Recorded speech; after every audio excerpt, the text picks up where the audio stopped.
What if the secret to aging better isn't in a miracle pill? Hmm. We are talking about metabolism and longevity and what actually matters if you want more energy, better health, and a longer, stronger life. Right, Elaine, there's so much noise out there. Fasting, supplements, protein workouts, biohacks. And I mean, honestly, it was hard to know what's real and what's really hype. I know. So many ads, so much marketing. So today we're cutting through the confusion with someone we really trust because this conversation could change the way you think about aging, weight, energy, and your health for the long run. Welcome back, friends. I'm Nancy Fox. And I'm Elaine Duran. Welcome to Deep Diving Divas, where it's never too late to dive in, especially when it comes to your health and your future. Okay, we are looking into two of the hottest buzzwords in health right now: metabolism and longevity. We're going to hear about energy, weight, brain, and strength, and how you want to feel as you age. That's why we are so excited to welcome back one of our favorite guests, Dr. Melanie Dewar. And Dr. Dewar is a duo board certified physician in internal medicine and obesity medicine. She studied psychobiology with honors at UCLA, and she went on to earn her medical degree at the Mayo Clinic School of Medicine. Today, she leads a concierge primary care practice known for elite, personalized, evidence based care. And we love her because she makes complex science actually make sense. Ready, everybody? Let's take the deep dive with Dr. Melanie Dewar. Hey there, friends, it's Nancy and Elaine. They're the Deep Diving Divas, it's quite a name. They're diving deep into the things that matter most, from friendships to family and so much more. Join them each week for a splash of fun. Hi, Dr. Dewar. We are so excited to have you back. So, we have a lot to get to. So, I say let's just dive in.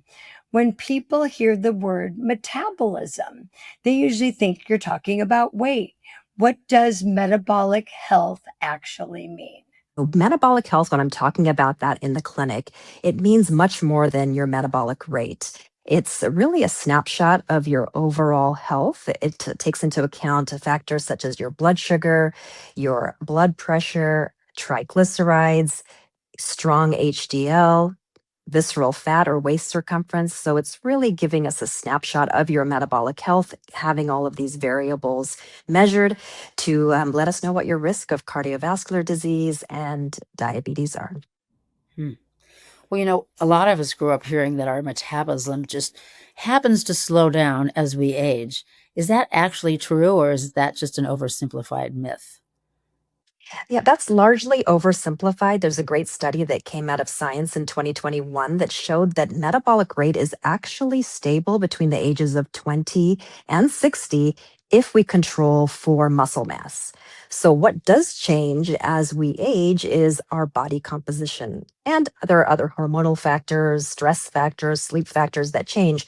But as muscle mass is reduced, that changes your metabolic rate. So it's not absolutely essential that when you go from your 20s slowly to your 60s, that you will slow your metabolism if you're able to maintain muscle.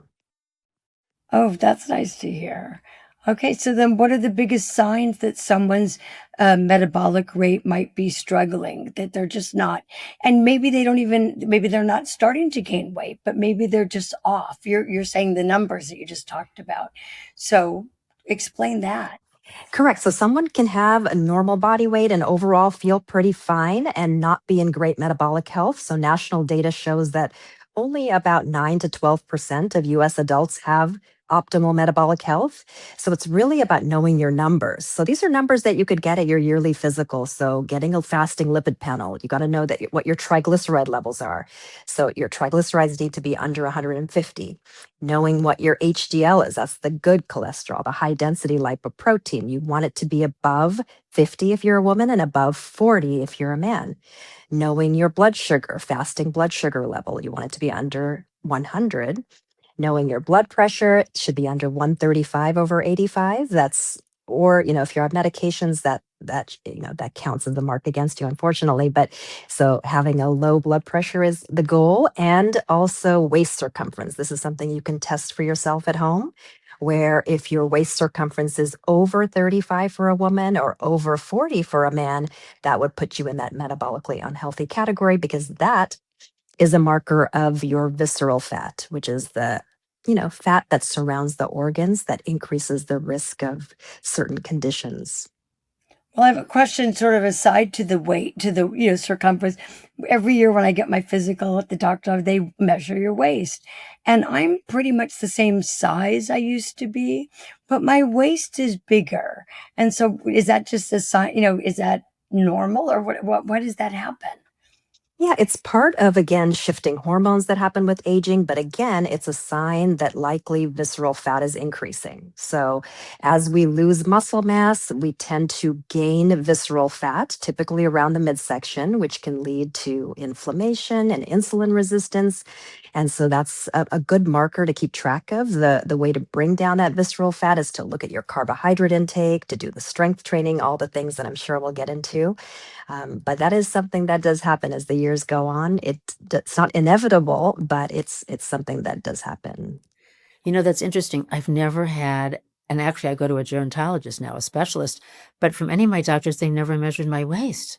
So I now have to find out. But what I want to ask you, doctor, is if someone were going in to their doctor, would they say, can you give me a metabolic test? I mean, because I know you're listing all the individual tests you'd ask for, but I know sometimes the tests they give you are based, I don't know. If you want to make sure you're getting this whole metabolic check, how would you refer to it to your doctor? I think a good question to ask is, how is my metabolic health? I think any physician will know the components that go into excellent metabolic health are blood sugar, blood pressure, lipids, and again, that waist circumference. Not every clinic is equipped to check that. It's again something you can do at home, but it is thought that the waist circumference may replace BMI as a marker of good health, because a BMI has limitations. It doesn't really tell us about visceral fat. It just gives us a body weight height ratio. So how is your metabolic rate connected to longevity and aging well? Okay. And so, like I said, that the majority of US adults don't meet all those criteria to be in a good state of metabolic health. And we know that having metabolic dysfunction can lead to things such as cardiovascular disease, strokes, neurodegenerative disease, so things like dementia, and potentially even cancer. So, absolutely, having good metabolic health decreases the risk of all of those, and therefore increases longevity, and not just living longer, but living better without these chronic health conditions. So these are important numbers to know, again, readily available at your typical, physical exam, and something you could really modify as well. They really respond well to lifestyle changes and sometimes medication. So if you see a patient whose numbers are way off, do you, try to change everything at once with your patient? Or what is a typical thing? Or are you going to start with what would be the most important number that might be off? Well, we see quite a bit of prediabetes or blood sugar levels above 100. So that's a good starting place. And we know the cure for that is to lose 5 to 10% of your body weight if you're carrying extra weight. So that's a cure. But if you don't make any intervention, 70% of adults with prediabetes do go on to develop diabetes. So you really want to intervene early and focus on proactive prevention, which can be challenging with our busy modern lives and the accessibility of delicious ultra processed carbohydrates and things like that. So it takes a lot of effort, but it's well worth it to know that it improves your outcomes and your health span and lifespan. Okay, so we hear a lot about blood sugar, insulin, and the key or the buzzword I'm hearing a lot about is inflammation. Can you explain the role they play in aging and long term health in a way that we can all understand? Yeah. So again, when the blood sugar levels remain high, then insulin remains high as well. And that creates inflammation within the arteries and can age the cardiovascular system. Not only does it lead to that type of change, it also can lead to weight gain, typically visceral fat, so fat around the organs, fat around the abdomen, which then increases the risk of all those conditions we talked about. So, really bringing down blood sugar, bringing down inflammation, keeping those insulin levels stabilized are very beneficial for chronic disease prevention. And the intervention to keep those levels down is basically walking, lifting weights, monitoring your intake of processed carbohydrates, things like flour and sugar, and things like that. How connected is your metabolism to your genetics? Some people just say, gee, I inherited this from my mom. She always had this problem. Or, she had diabetes, so I'm going to get diabetes, or I can eat this. Is there a connection genetically?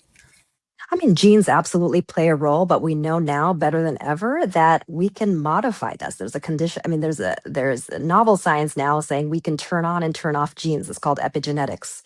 So, and it's not all your genes, it's also what you do, your lifestyle, your habits. So, just because you have a family history of diabetes doesn't mean you're fated to develop diabetes. You can take a number of steps to reduce that likelihood. Similarly with weight, absolutely. If you have one parent with excess weight, your risk is about 50%. If you have two parents with excess weight, your risk is 80%. So, that is a fact. Um, but there are things you can do to counteract those genetic predispositions. We all have a lot of work to do. We're It's a little overwhelming, right? But we're like speechless. I mean, there's so uh, much buzz around fasting and protein and supplements, and all these biohacks. What's actually helpful and what's mostly hype? Yeah, so you do have to be careful. There's a lot of health noise out there. You want to focus on the fundamentals first. Once you've got it right with your movement, you're getting a good amount of cardiovascular exercise, a good amount of resistance training. Then you focus on your nutrition, again, a protein forward sort of plan that's plant predominant, like a Mediterranean sort of style of eating. And then you think about your rest. You have to treat sleep as a medical intervention. So you really want to make sure you're getting that high quality, not just the quantity we need, but the quality of sleep is good as well. And then, having some relaxation built into your days. We all live these fast paced lives with lots of demands. So you want to make sure you have an active relaxation practice or tools to combat the stress or strategies for dealing with that.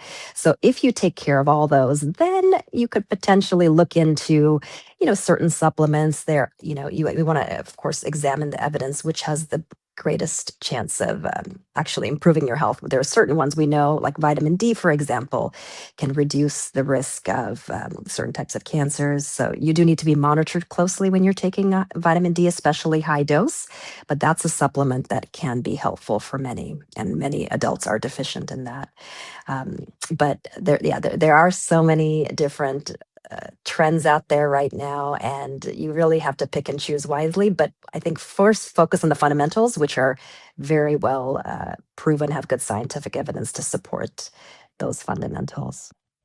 I think it's at a really exciting time though, because, the people in your field in medicine are learning so much more. And as they learn so much more, you'll be all, great at treating us. But if somebody's out there's listening and saying, you know what, I've done it all wrong, I'm not in good shape, is it ever going to be too late? Is it too late for them? Or if you start with these changes, if you find out what your numbers are, that's number one, right? And you got to get the blood panel and, a physical like that. Once you know your metabolic rates and the numbers, can they actually change things today? Can you reverse things? Absolutely. Like I said, with even if you had pre-diabetes or your blood sugar is over 100, losing even 5% of your total body weight can reverse that completely. So I like to say it's never too late. The earlier you start, the better. But at the same time, I've had patients in their 70s make significant changes that alter not only their numbers, but the quality of their lives, that improves their energy levels, their vitality. So the goal is to not get overwhelmed by the number of things to do, but kind of pick one thing, focus on that, focus on how good you feel by making these small changes. And that's been shown to really help with lasting behavior change. So I would just work with someone so that you can change these habits slowly over time. It's amazing. I mean, if you could really kind of sum up what you've said, is there something you could tell our listeners, one simple, realistic habit that helps both with metabolism and longevity? What would I that would be? say something as simple as walking, So if you just take a 10-minute walk, take a 10-minute walk after the largest meal of the day will absolutely influence how your body's processing the carbohydrates or sugars. So you can add that to your repertoire of a 10-minute walk after the largest meal of the day, in addition to what you're doing. That will absolutely boost your metabolic health. So interesting that it has to be after. I mean, most of us, a lot of people end up doing in the morning, taking these walks. So it does make a difference. Or why is there a difference from doing it in Basically, the it's glucose uptake. So if you've eaten a large meal, if it's rich in carbohydrates, that will be a good time not just to sit down in front of the couch, as many of us tend to do after that large meal, at typically dinner. You instead want to walk around, expend that energy, take that glucose into the cells where it could be used, instead of just sitting down with it. So that's just after a large meal. It doesn't have to be outside for a walk. Even doing housework after a meal like that would help your body regulate the sugar. Put on some music and dance. Yeah, that's a good one. Dr. Dewar, I listen to a lot of medical podcasts, and the buzzing word I'm hearing all about is peptides. But I know they're not FDA approved, and they're supposed to, people swear by them for longevity. So maybe give us a little education and your take on them. Yeah, so peptides are proteins that can be injected, and they're currently quite popular in the longevity circles for potentially increasing vitality, decreasing visceral fat, improving body composition, and such.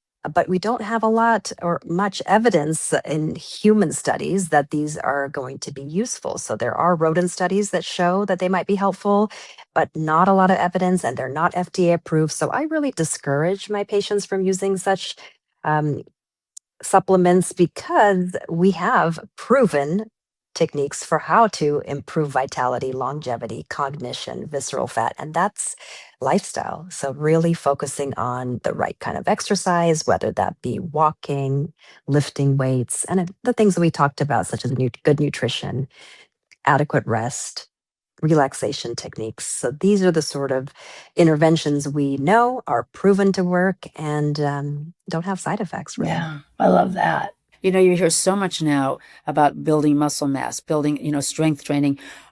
And it seems to be that overrides now whether it's more important than walking or jogging, whatever. Do you think that's accurate? Is that the most important thing you can do?